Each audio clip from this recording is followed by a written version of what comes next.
とにかくやっぱ去年もお話しさせていただいたんですけれども、忘れ物がとにかく多い。今年もでした？そうなんですよ。昨日までアイスショーに出演させていただいたんですけれども、本番で履くスカートを忘れてきてしまって、関係者の方に車を出していただいて、なんとか間に合った。If someone you had worked beside for years suddenly said, maybe from now on, I should just keep checking things for both of us, what would you think? Would it sound caring? Reliable? Maybe even comforting? Those were the words spoken by Ryuichi Kihara about Riku Miura during a television appearance in 2026. He said it so naturally, almost casually, like it was something he had been doing for years without even thinking about it. Sitting beside him, Miura gave a shy smile and replied, I guess it can't be helped. Even that exchange felt strangely effortless between them. And that's what this video is about. The hidden weight behind that one simple sentence. Of course, this is only my personal interpretation. I'm not claiming anything as fact. But after looking back on everything these two have shared over 7 years together, it becomes difficult to see them as nothing more than co-workers.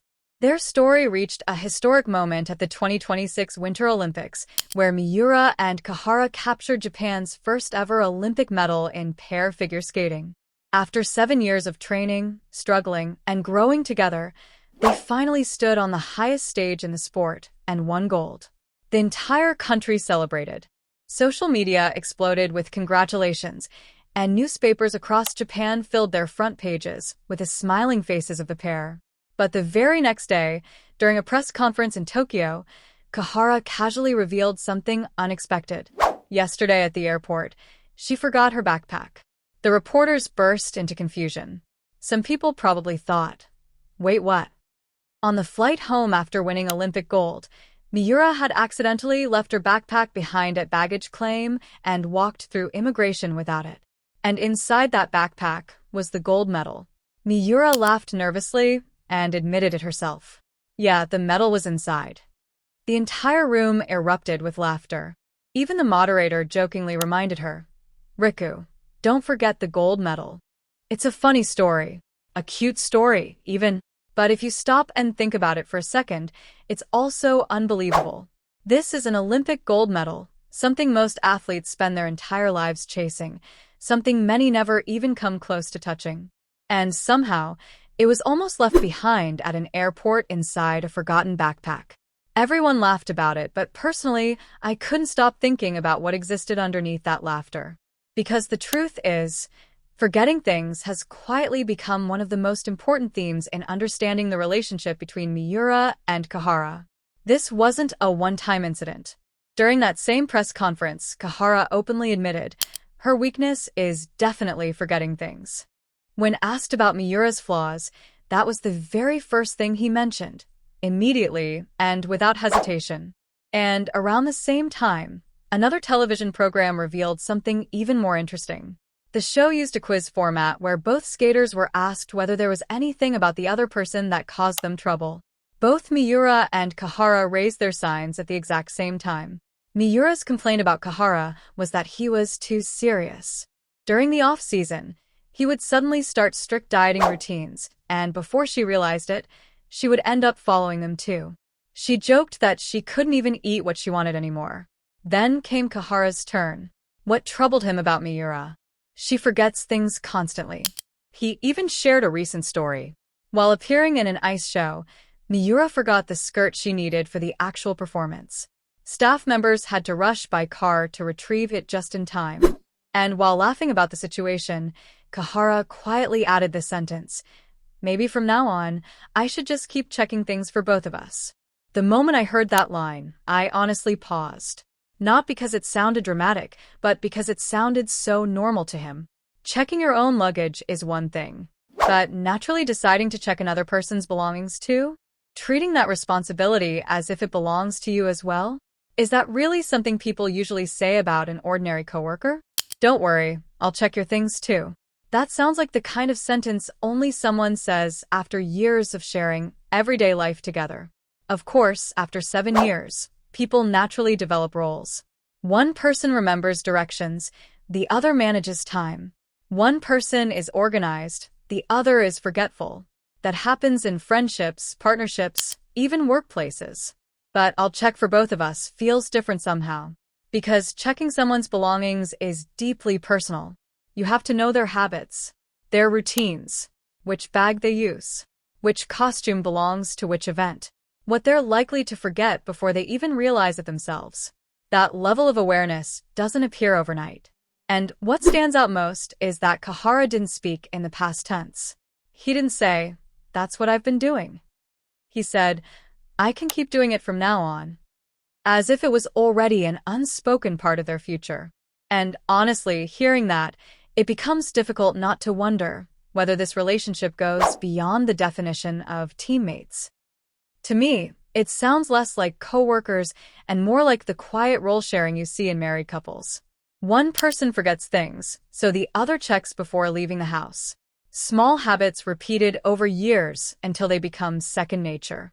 I'm not claiming to know what kind of relationship they truly have, but if there is something deeper connecting them beyond the label of partners, I think it reveals itself in tiny moments exactly like this. If nobody had noticed, if Ryuichi Kihara hadn't asked, "Riku, where's your backpack?" then what would have happened? Maybe there simply wasn't time to check before they passed through immigration. That's probably why they only realized it afterward. And that's exactly why the story later became something everyone laughed about during the press conference. But the reason it could become a funny story is because of the kind of relationship they share. Turning a potentially disastrous mistake into laughter isn't something people can do overnight. That kind of comfort only exists between people who have spent a very long time together. And honestly, there's one thing I personally can't stop thinking about. When Kihara said, "Maybe I should keep checking things for both of us from now on," Miura instantly replied, "I guess it can't be helped." It was such a short exchange, but the rhythm between them felt almost perfect.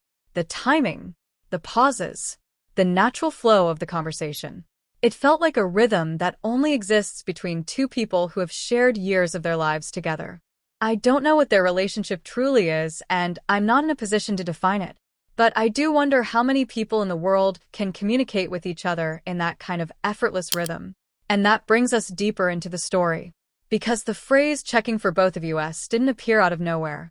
It was built little by little over 7 years of everyday life.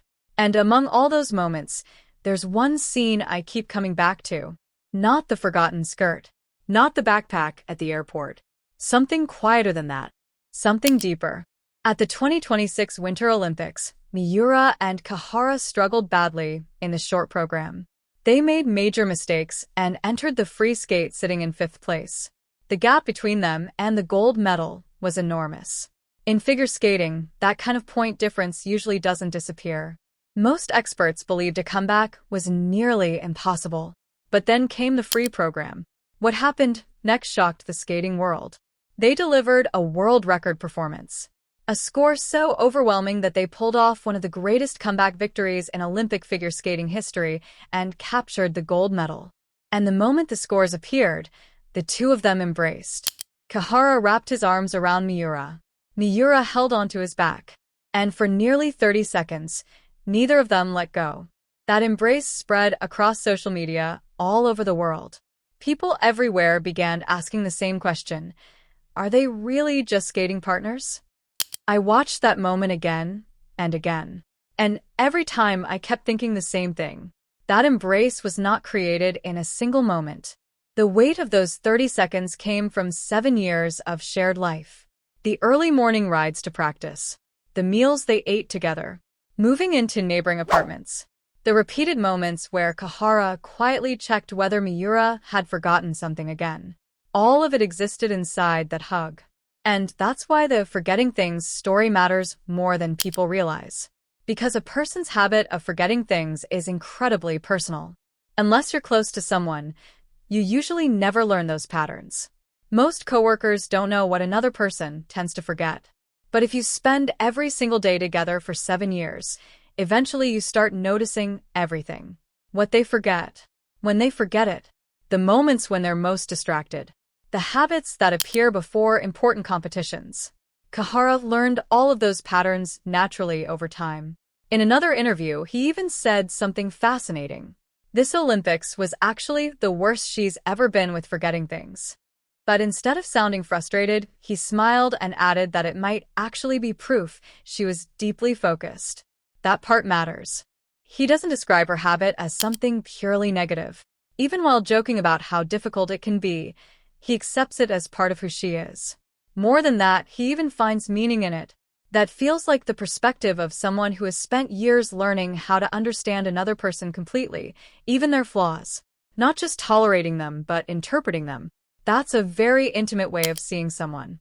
And Miura reveals the same kind of closeness when she talks about Kihara. On one program, she laughed and complained that he was too serious. During the off-season, he would suddenly begin strict dieting routines, and somehow she would end up getting dragged into them too. But if you really listen to what she's saying, it reveals something important. Their eating habits affect each other.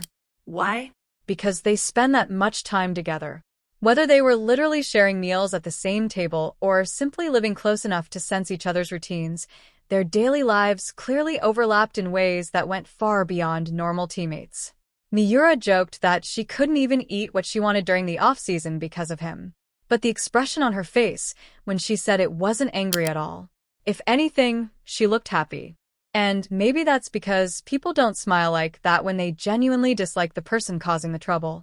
In fact, the way they annoy each other almost feels like proof of how naturally connected they became.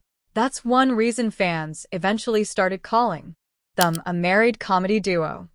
Not because of one big moment, but because of countless tiny interactions built over years. Even outside competitions, they have this strange rhythm together. One starts speaking, and the other jumps in at exactly the right moment. It doesn't feel rehearsed. It doesn't feel forced. It feels lived in. And honestly, I don't think that kind of chemistry can be trained. I think it only comes from spending years sharing the same life. There's another detail that makes this story even more emotional. Kihara won Olympic gold at 33 years old, an age that is far from young in figure skating. He has openly admitted that there were times he seriously considered retirement. In fact, he once said that if Miura had never contacted him back in 2019, he might have quit skating entirely. She reached out to him, so he kept skating. Then years later, she became the person whose luggage he quietly checked every day.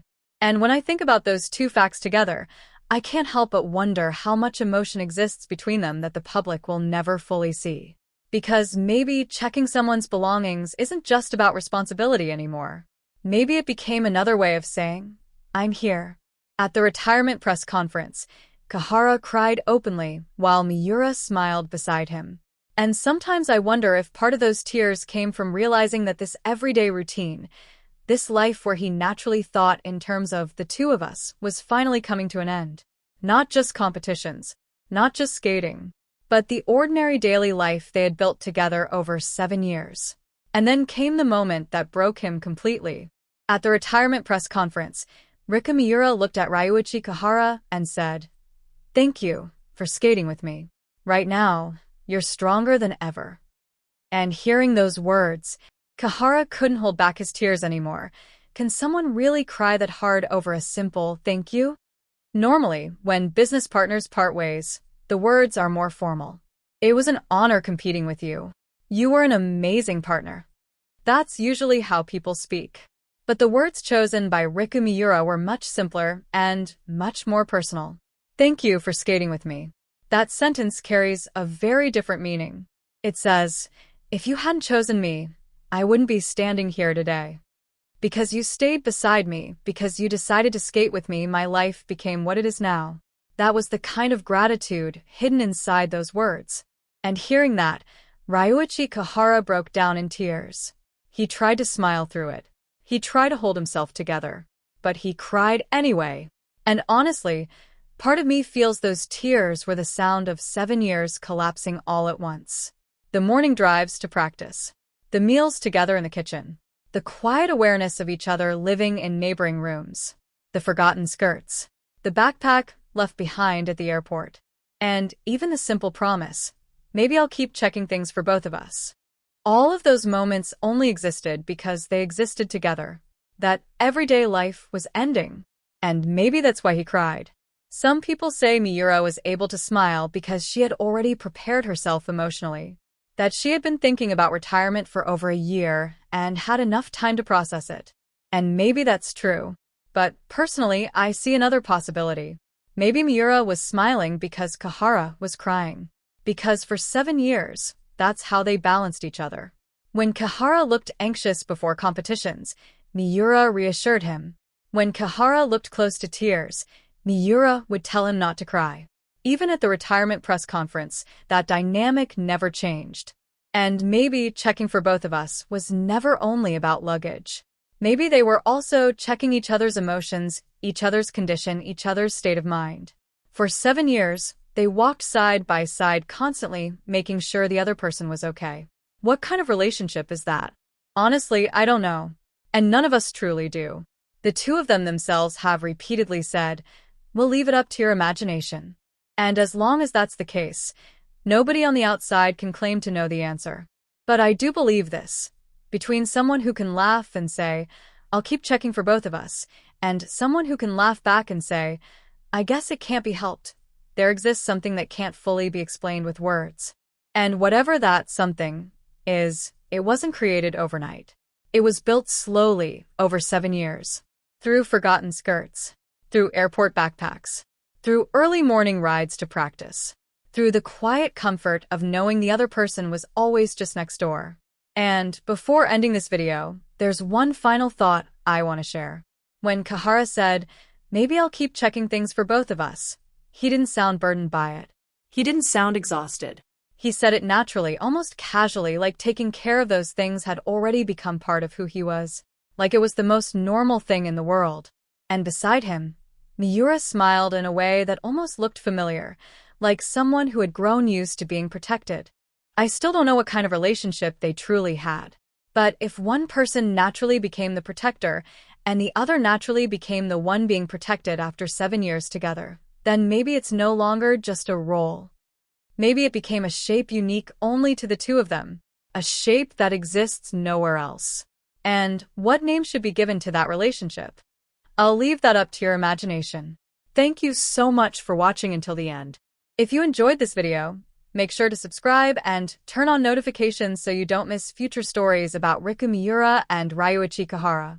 And before you go, let me know in the comments, what moment stayed with you the most? The forgotten backpack at the airport? Or the quiet line, "I'll check for both of us"? I'll be reading all of your thoughts. And in the next video, we'll continue uncovering the story behind Riku together.